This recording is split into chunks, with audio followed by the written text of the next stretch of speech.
All right, here we go. So now we got the videos synced up. Let's now talk through them, okay? Wyatt, brightness. There we go. Okay. Man, that touch bar is awesome. Okay, so this is Avery's here, and what we're gonna do is this is an open turn, and let's look at hers over here and start talking about the details. So obviously we've talked about a soft touch. So we talk soft touch on that wall, and so the most important thing when you're running your open turn to get started is to touch soft hands, open hands. Okay, we're not grabbing, latching, locking onto the wall like we talked about last week.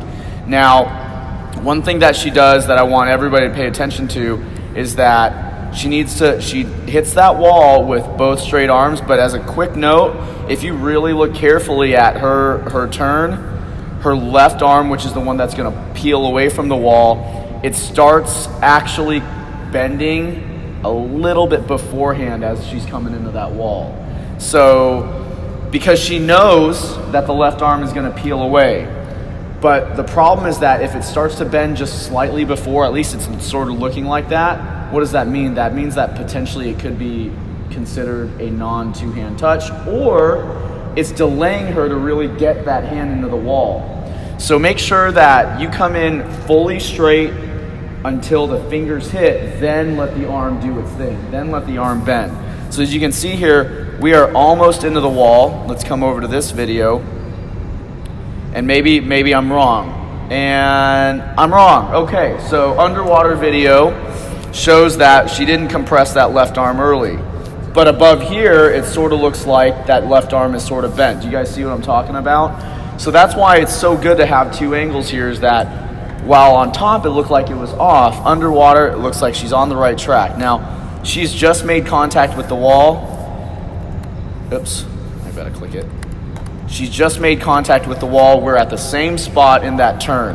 Now, some things that she's done great. Two-hand touch, soft. She's touching underneath the surface or right on the surface, and her head is down. So important. We have a lot of people whose heads are up, and we never want that. Why is up a bad thing? Because when your head comes up going into the wall, those hips are going to drop down.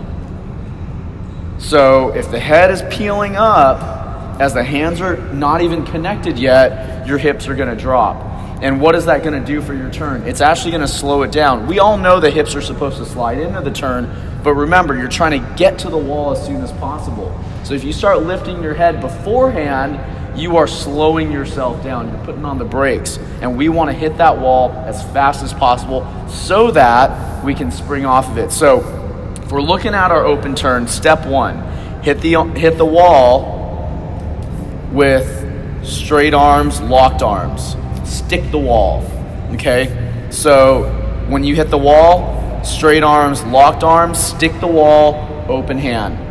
Make sure your eyes are totally down. Now, she could probably do a little bit better job, just a little bit more, putting that head down so her hips rise a little bit more, and she's really, maybe, what is that, 2/3/100ths of a second? Not that significant, but it's a little bit of time that she could help, right?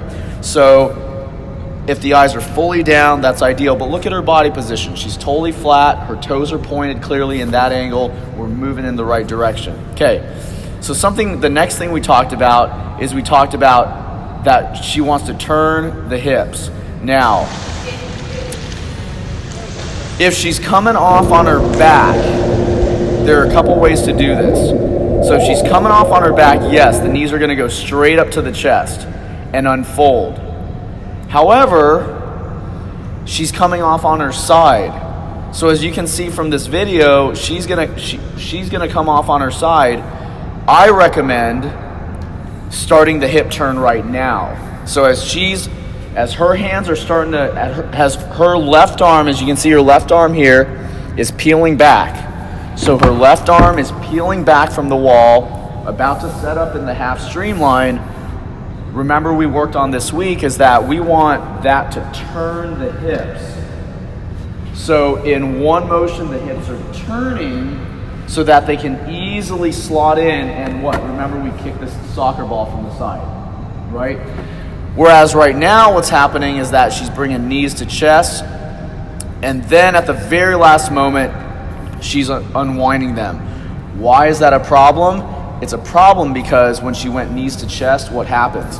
It brings the feet up a little bit higher.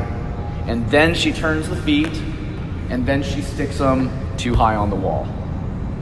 Okay, so like, look at this. This is literally actually where she placed her hands. So when she hit the wall with her hands, that's the same spot she's hitting with her feet, and that's not where you want to be. Even though we're trying to angle down at 45 degrees off of that wall, you want the feet to land about here. Because what's this going to do for her? Yeah, it's going to pitch her down more, but it's going to make it a really, really harsh descent. Whereas if she places her feet here, she actually doesn't have to angle nearly as hard. So actually her angle off this wall is going to be worse because her feet are higher. And we don't want that. So one of the potential problems with going knees to chest, so you're going knees to chest. Notice she went knees to chest, and then she's turning the hips into the wall on the side. At the very last moment. One of the problems with that is that it's going to cause your feet to land a little bit too high, because when you go knees to chest, you're going way up potentially, and then turn.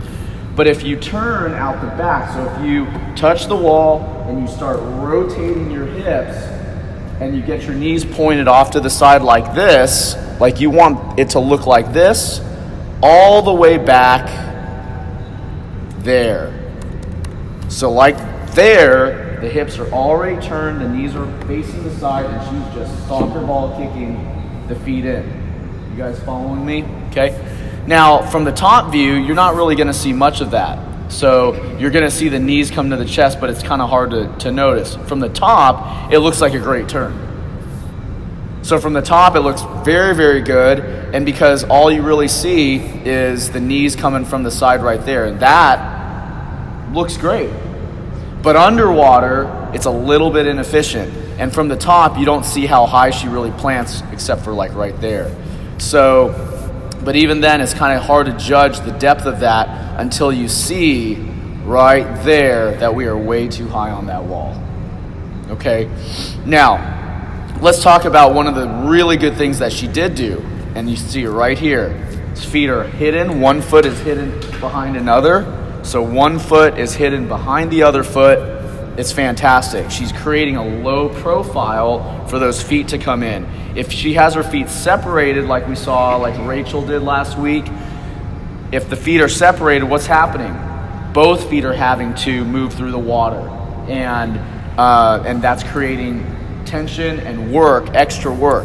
When they cover up each other, one is helping the other get in. It's like doing a dolphin kick. It helps you finish, and this reduces the drag. Okay, so she did a really good job of that, and notice how she did it from the very beginning.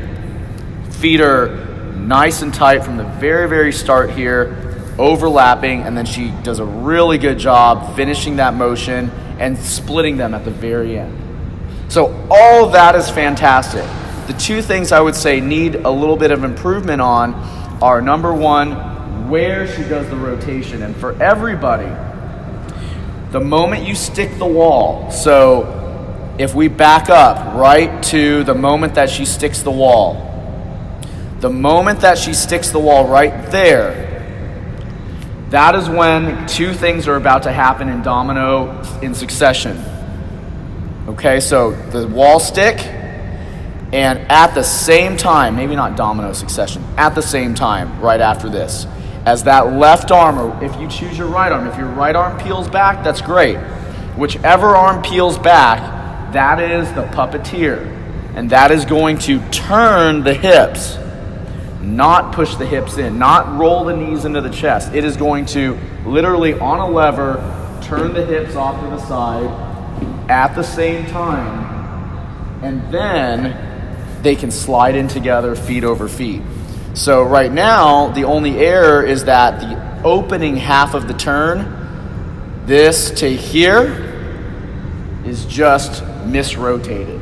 It's going up into her chest, and what that creates is, again, a potential high foot placement. And then for, say, somebody like Hunter, when he does it, it potentially leads to climbing up the wall and being too high on the wall. And so you end up with somebody who exits the wall, big arm up in the air, shoulders come way out of the water. Okay, so the first half there is her area that needs improvement. Then after that, she turns the feet at the very last moment. Maybe it's the first 3/4. And then we're good to go. And then she just needs to adjust the foot placement on that wall. Okay? Does that make sense, everybody?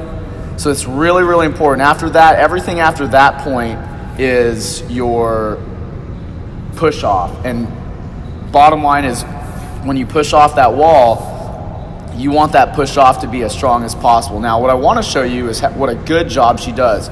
If you do a good job compressing into your wall, let's look at the top view here. Your legs, look at the angle between her hip to her knee, knee to ankle, ankle to toes. It's like a little VW.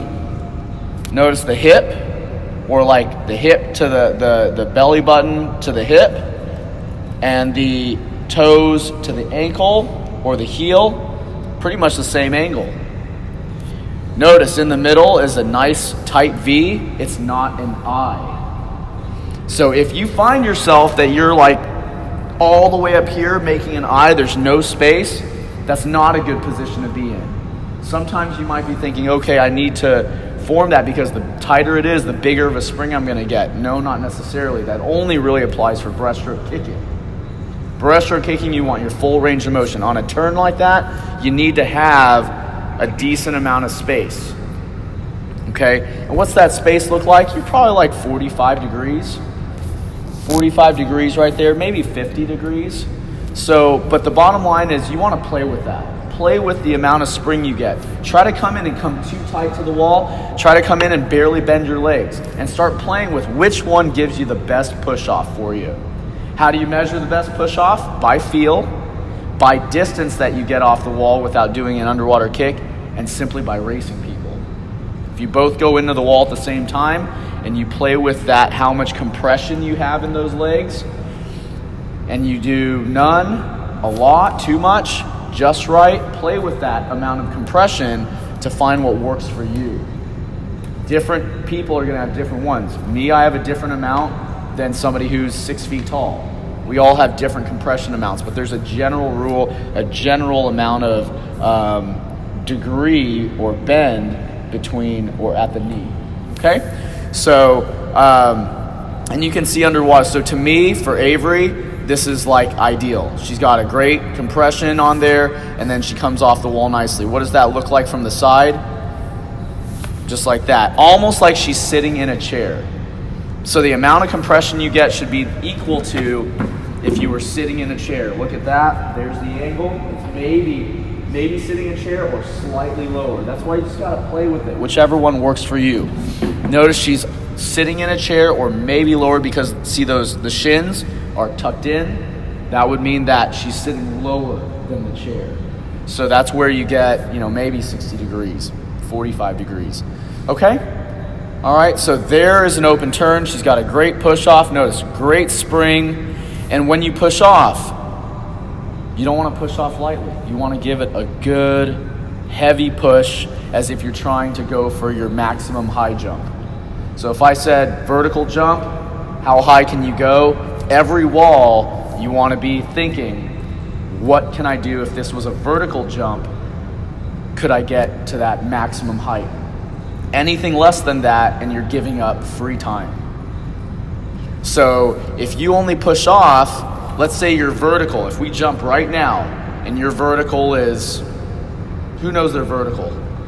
Anybody? It's on those canyon sheets I gave you. Oh, what's on your vertical? I don't know. Take a look at yours. I think you saw the sheets. I'll have to look at it again. But let's say your vertical is 9 feet. Okay, what would it take to jump and hit at 9 feet, let's just say? Let's say your vertical is 9 feet. If you're pushing off your walls at 8 feet vertical, you're not getting the most out of your walls. We all been there. Last turn of the race, or second to last turn of the race especially. We're tired. So we hit that wall slow, we push off, and we just give like a half-hearted push because we're just dead. Well, we've just given up some free time because we didn't maximize the vertical off that wall. Yeah, we're going horizontal, but it's a vertical skill, right? Because this is essentially, if we turn her upright, it is a vertical jump. So if you're not giving everything you have through that push, you're giving up free time. And so it's so important you get a solid push, whatever your vertical is, and we may just start playing with that so you have an idea of it. And it might even be in your dryland program from Coach Wendy. And so that big jump, whatever your vertical is, that spring to get to that, you need to start memorizing what that takes. And that's got to happen off of all of your walls. Does that make sense, everybody? Okay, so you got her wall broken down from the touch, the stick, to the puppeteer drawing that back arm and turning the hips, to the foot placement. And if I back up here, you can see all those things. I'll review those phases again. So we got phase 1, which is sticking the wall with an open hand, not grabbing, latching, locking. Head needs to be fully down on that so that the hips are high. Then from there, whatever arm is going to draw back into that half streamline, that's the puppeteer. Your legs and knees are the puppet on a string. They need to turn with the hips and not tuck so hard into the chest. I mean, this turn can be done both ways. I've done it this way and I've done it the other way. This isn't bad, and a lot of people still do it this way. A lot of elites still do it this way. But if you find yourself climbing the wall, or if you find yourself placing your feet wrong, then you need to make the adjustment to the other way, okay? And I'll probably end up showing you guys some videos of elite level swimmers doing their turns. So with that said, ideally you're gonna get those knees turned a little bit sooner. Now if she's butterfly going in a backstroke right now, totally different. She's gonna set those feet, it's gonna be just like that, except the only difference is now foot placement on the wall is gonna be changed, okay? But overall, and she won't tip the feet off to the side. And then of course, what we talked about is overlap your feet so that you save some resistance, okay?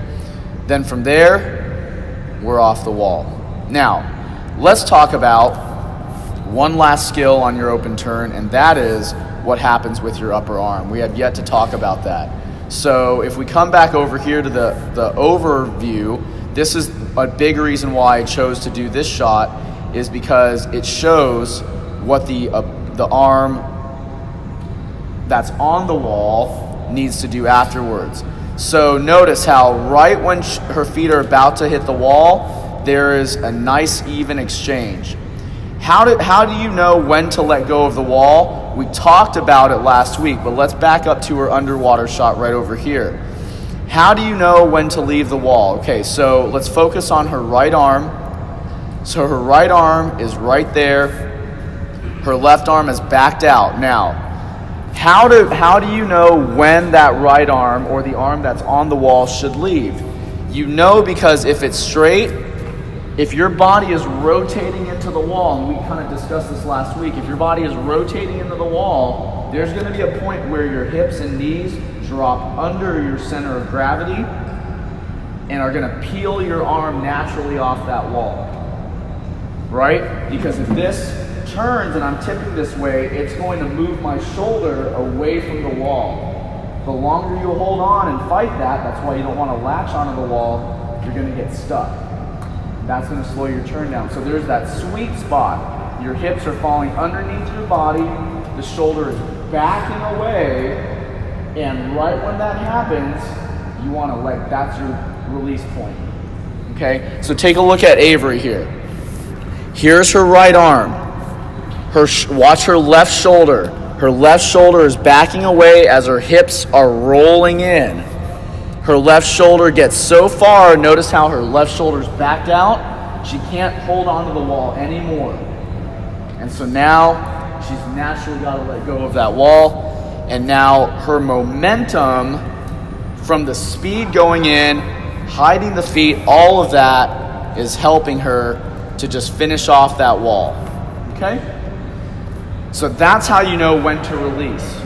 Then the next thing is, what does the upper arm do? So let's come back over to this video over here. So the top shot, her arm is just released from the wall. Her feet are rolling in. So there's literally a point where you are open in space and not connected to anything. If you come into a wall slow, that spot right there where you're not connected to anything is going to be really bad. If you come in with speed, picking up your speed, spiking your walls, getting faster as you go into the walls, this spot where you're not attached to anything is going to be fantastic. Very, very fast. So just a quick note there. Now, what does your upper arm do? It backs up right there. So notice how her upper arm goes from straight to the shoulder backs up, and now she's just sticking it right behind the head. What you don't want is, you notice how she's not throwing it way above her head. She's not throwing it randomly. You're going to notice, like Garrin, you throw it really high. That'll be an area that you need to adjust. So and it doesn't have to be like perfect tight either. It needs to be to a point where it's just relaxed, dropping right behind the top edge of your ear, and then sliding in to meet the other arm. Okay, and you can't quite see it on this shot right here, but I'm sure we'll record another set of turns down the line, maybe in about a month.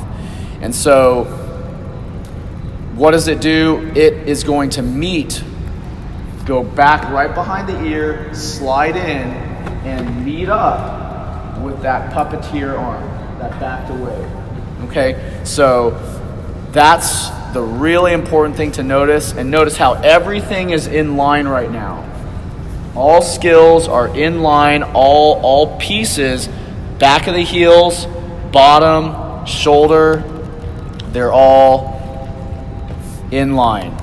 Okay? And then once she forms that, she's going to tighten up that streamline, and she's straight off the wall. Notice she finishes that with a nice set of pointed toes, and you saw it in this angle here. Finishes it with a nice set of pointed toes. So there is a complete open turn analysis for you, from the approach to the transition to the relationship between all the parts, arms, legs, hips, knees, head position, to how you leave the wall down to the pointed toes. Okay, one of the areas that everybody needs to look at for themselves is this relationship between where the arm is on the wall and the shoulders are rolling in and it backing away to here. So that this part in that turn, everybody needs to take a good look at for themselves. Okay, so there's that. Let's go take a look at flip turns. Okay, good.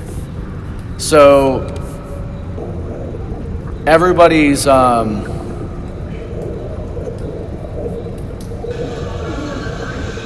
we don't even have to, well, I probably do need, okay, here's backstroke.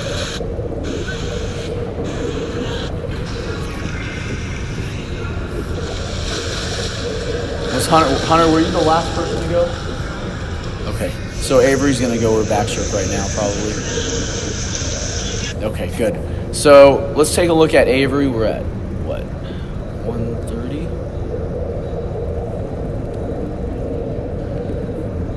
Uh-oh. Lock up. No. I know. Come on, Wyatt. What's up with your MacBook? Hey, Reese. You grew some more, dude. I have a boot too. I graduated out of mine. Oh, I gotta start this over again. Wyatt, I thought it was supposed to be the best computer you could buy. It's supposed to be. Change the brightness, but just like. Okay. Be able to watch the video. Oh, that's good. Sorry, it just happened to get caught on that. That wasn't intentional. There, okay.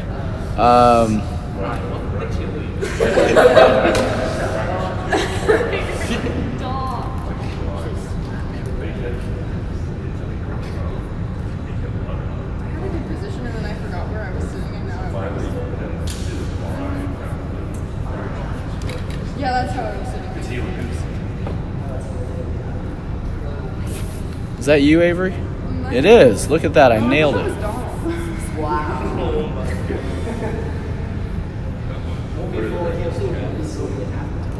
just said I look like you. That's the part that you're Yeah. We're the same family. Is it working, Andrew? It's working. I'm just. Getting used to this whole tile thing. Yeah, I know. I think I probably need to spend all day practicing tiling things. It's a free version. Nobody text or email Andrew. He's gonna be like Working on that all day. locked in his room. Like No, I got the tiling wrong.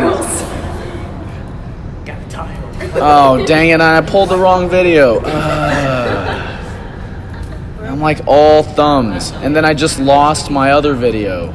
Oh, I've got like 3 different videos open right now. he has like 6 tile sections. That's why the computer's freezing. They just keep on Because it's like, multiplying. yeah, Sir. Too many tiles. Not that Each one. pixel is like a different. Hunter, is that you? What? Or is that Major? Is that it? Can I delete this one, Wyatt? It's on an untitled. Never mind. Delete. Major. I don't know where this came from. Forget it. It's gone. Wait, what's wrong with it? I don't know. I don't know, but it's not important. There we go. Look at it. 3 tile. Red one. Dang it, I forgot what I was One dial. 2 dial. I might be able to only get through 1 flip turn, but that's okay. You guys will get the idea. Okay, let's try this again. So 128. We should make it mine so we know what not to do. Yeah, I was about to Yeah. say, Yeah, do we should- mine. It's an example of It's okay. We'll maybe change the order next week, so Avery's not the star every week. Okay, all right, let's take a look at flip turns. So, I think as we're starting, everyone just looks around, so it's always me. yeah, that's true. So let's talk about backstroke, and I think backstroke is a good turn to talk through anyways, because there's so many more pitfalls that you can make on the approach for backstroke. Freestyle, there's a subtlety, but it's on the departure. So the issue, backstroke leaving the wall, easy. Freestyle leaving the wall, actually very tricky to get exactly right. Backstroke approaching the wall, tricky to get right. Backstroke leaving the wall, easy. Okay? So let's talk about the approach for backstroke. There's a couple ways to do it, and the most important thing is that when you take that final stroke, well, first and foremost, everybody needs to make sure they're getting the most out of every stroke and you're getting faster into the wall. We've already explained earlier why it's so important to come into the wall with speed, because it helps your rotation and it helps you get through any kind of challenging spot, like that spot where you're not connected to the wall on your open turn. So you want to make sure that you're approaching the wall with speed, great DPS, and then I want to talk about that final arm stroke that you see Avery doing right here. So that final arm stroke is very, very important. It either helps you pick up momentum or it kills your momentum. So remember that you're trying to transfer as much of your speed into the wall, out of it. So if you have one little medium in between of that, like an arm stroke, so you've got speed. Let's say you're at world record pace or personal record pace going into the wall. You've got 2 things to help you or hinder you at keeping the personal or world record pace. 1 is that final stroke. 2 is what happens in your turn itself. Those 2 things can either help you or hinder you. Let's talk about the first. So the first being that arm stroke. The arm stroke has to be big. It almost has to be magnified compared to the other ones. So if you look at Avery's, it really just looks like your average freestyle stroke. So what she needs to do is really open it up. One thing that you see happen with a lot of student swimmers, is that when they come over either with a freestyle arm stroke, which to me is an error, they come over with a hook, a butterfly arm stroke. That's definitely an error. Or they come straight over the top in a big, almost straight arm freestyle. And that's really what you want to go for. Okay, so when you come over, when you're swimming backstroke, think, okay, I'm swimming backstroke. What is backstroke? Backstroke is straight arm, right? Essentially, it's a straight arm stroke. So if you're going backstroke here, and all of a sudden you switch and you go to a freestyle stroke, yeah, that's not so bad, but you actually are probably cutting off your distance per stroke there. So if she's traveling right now at 2 yards per stroke, that little freestyle stroke might come down to maybe 1.75. And to make matters worse, what happens is that she is going to probably glide on that freestyle stroke, or sometimes if the wall is a little bit too far away, she'll glide on that, which kills some momentum. Whereas if she comes in with a straight arm right over the top, and that rotation looks good, which we'll talk about, if she comes straight arm over the top with that, in this case her last arm stroke being her left, she'll probably get a little bit more distance per stroke. Her rotation into it will be better. Instead of being a little flatter, she's going to go straight over the top. And then, if she needs to bridge any distance, it's not as bad. Okay? So, I think for everybody, one of the most important things is to ensure that we have that final stroke being absolutely fantastic. You're straight arm, you're directly over the top. What's the opposite of that and the worst thing you can do? A straight arm and hooked off to the side like it's butterfly, because that really puts you flat. And we don't want that going into our backstroke. You'll never see an elite level swimmer do it. Elite level swimmers, you're going to see a potential freestyle arm or a large freestyle arm, or you're going to see a straight arm. Okay? And so either of those are acceptable. I personally prefer a straight arm over the top. Okay? I think it's faster. I think it's not changing direction in your stroke. I think it's keeping on the same theme of backstroke, right? You're swimming backstroke, backstroke. Backstroke is straight arm, ideally, right? And then all of a sudden you switch to freestyle that's a little bit shorter and not quite as fast. I mean, obviously, what are the sprinters using? 50 freestyle. Majority are using a straight arm. Why? Because it has a better tempo and better distance per stroke, which is what they need to be able to achieve.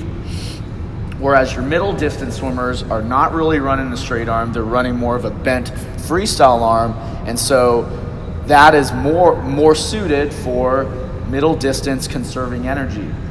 Are we trying to conserve energy on a turn? No, we're trying to actually get in, get out as fast as possible. So it's so important to me that you come in with that straight arm right over the top, okay? And so let's work on that and make sure that straight arm is not hooked off to the side. So step one was we're going to see a lot of people go straight arm, it's going to come off to the side. Our goal is to go, that's half the battle, is getting the straight arm. And the other half is getting it right over the top, okay? All right, so that is area number one that can help us or hinder us into a backstroke turn. Of course, we are all at the level where we need to know where that wall is without any hesitation, okay? Like Carson's actively working on that. He's getting better. It's going to be something he needs to be very diligent about over the next 2 to 3 weeks. So I'm not going to really discuss getting into the wall because at this point you probably are getting there, or we can work on it individually. But everybody needs to be on the straight arm page. Now, let's talk about the actual turn. So the turn, as you can see here with Avery, so there's her left arm. Now notice how, because she went freestyle, where did her arm pull start? Because she hooked over in a left arm free, what happened with her arm pull? It started down here. Had she gone a straight arm, what would have happened? She would have been able to help her rotational speed up here. Are you guys following me? So because she came over the top and she went a freestyle stroke, she entered. One, the freestyle stroke was shorter, but two, when she entered, naturally in freestyle, what does she do? Because she has a good stroke, she drives it down a little bit lower and then takes that pull. But if she had gone straight over the top on that backstroke, she could have used all this space right here to help her get that through, help her get into the wall, help her rotation. Okay? So that's another reason why. Now let's talk about the actual turn. So if you look at her turn, most important thing is we got forehead to belly button tucked in, and that we've got that. Take a look at that. Her aim is to get forehead, chin to chest, forehead to belly button, and we've got that. If you have a really good turn, what's going to happen is you will be able to achieve that kind of compression. Recall that when we talked about compression on an open turn on the wall, we want some space. With a flip turn, you want very little. Notice, it's almost knees to chest. This is a good turn. What else is good about this turn? Notice her hamstrings, the back of her legs, right under the surface of the water. What does that tell us? We didn't sink on the turn. There's a lot of people, when they do their flip turn, they actually start getting lower in the water. Avery doesn't do that. Why is that happening? Because she's probably holding her air a little bit better. If you're dumping all of your oxygen in your turn because you're trying to avoid getting water up your nose, what's going to happen? The body is going to sink a little bit more, right? So hopefully, and it seems like she's not dumping as much oxygen, you want to hold as much of it in as possible. Important note, the faster your rotational speed, the faster you get over, the less you have to blow out on that air. Because the only time you should really need to blow out any air is when you're upside down. That's it. So you don't need to be blowing out any air there. You can hold it. You don't. Now maybe, and that's where she's doing it. There's the bubbles. But the faster you get through that, and if your turn is lightning fast, you probably only have to blow out a few bubbles. Why is that relevant? It's relevant for two reasons. Number one, you're going to be more buoyant in your turn, which means that your turn is going to get over faster. And number two, you're going to have air for your underwater. That's why. You never want to dump out all of your air if you can help it. You want to dump out the least amount possible. And you only need to dump it out when your head is exactly directly upside down. And maybe the slight step beforehand. So maybe right there. Maybe right there. When your upper body is perpendicular to the surface of the water. See how her upper body is perpendicular. It makes a T with the surface of the water. Just right there. That's it. Then after that, she needs to get off the wall. You don't have to dump out any more air. Does that make sense? So important that you get that for those two key reasons. Okay? And so the next thing I want to talk about is those feet. So you're going to notice that when the feet come over the top, she doesn't have big, wide legs like Garrin. Garrin typically throws his legs out way too much. And you're going to see in your video, you're going to see a lot of legs in the air. And what I would say for you is when you get to 6 feet tall, when you get to 6'2", I don't know how tall your dad is, he's pretty tall. When you get to that, you can have a little bit bigger one, but right now, the amount that you're spread out in your legs is actually making your turn not have enough compression. So why is it important to be aware of how much you're opening up your legs through here? Because if it's too much, you are not going to achieve that sitting in a chair position. There it is again. Does this look like the same amount of knee bend as in her open turn? Yes. When you open your legs up too much, you start to sit above the chair. Are you now getting it now, Garrin? So if you sit above the chair, you're not going to get the kind of compression you need. You have to sit on or slightly below that chair to get the right amount of compression. And if you take this, if we cut this out and we overlay it on her open turn, you will see that it's almost identical. Because that is, she can maybe come in a little bit more, maybe 5 degrees more, maybe a couple inches here and a couple inches here. But other than that, that's a good amount of compression. And how do we know that? Because she gets a great push off the wall. Okay, if we were to place a chair right there, would she be a little under? She would. There's the legs. See, so here are our lower legs. When we sit in a chair, typically our legs are like this. I mean, if we're sitting proper, right? And so what's 90 degrees with that? There it is. That would, the bottom of the sticky note is where the top of the seat of the chair would be. Her bottom is slightly under that. Does that make sense, everybody? There's the legs of the chair. There's the 90 degree angle with the chair. Legs of the chair, 90 degree angle. She is sitting below that. When you open up your legs too much on that turn, you begin to sit above the chair. But if you close your legs too much, what happens? You start to get too much compression. And just like we talked about earlier, there's a just right amount that you want to have. And that just right amount is slightly below the chair, but not bottom to the ground. Okay, so when you see those kids who are like, they come into the wall too tight into the wall, and what happens? They get all crammed up on the wall. That is too much compression. Okay? And so Avery does a really good job of that. Now, notice her foot placement is better on this wall. Her feet are not up in the gray area, the gray tile here. They are lower. This is a pretty good spot to be in. The worst case is she could be in about 3 inches deeper. But this is a pretty good spot, okay? So from that point, notice how when she's flipped over, when she's ready to go, what happens? Her body, her upper body is parallel to the surface of the water. Okay? That upper body is parallel to the surface of the water. Now, last thing here, we all know that we need to push off strong and in a streamline. But pay attention to this final piece. The moment her feet plant on the wall, is she ready to go? Yes. Her streamline is almost ready. It's 90% formed. You can't see it, but her streamline is 90% formed. And the moment her feet land, it is a push to lock to departure off that wall.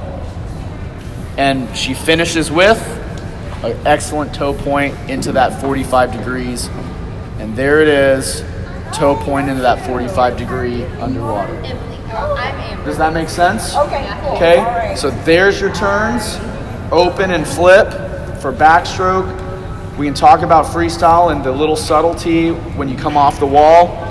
That part's the tricky part. Next week. Okay? Good job. All right. So Wyatt, that's for you, and then it's still recording on your phone. Yes. This summer, I talked to you, like you're talking to me about science.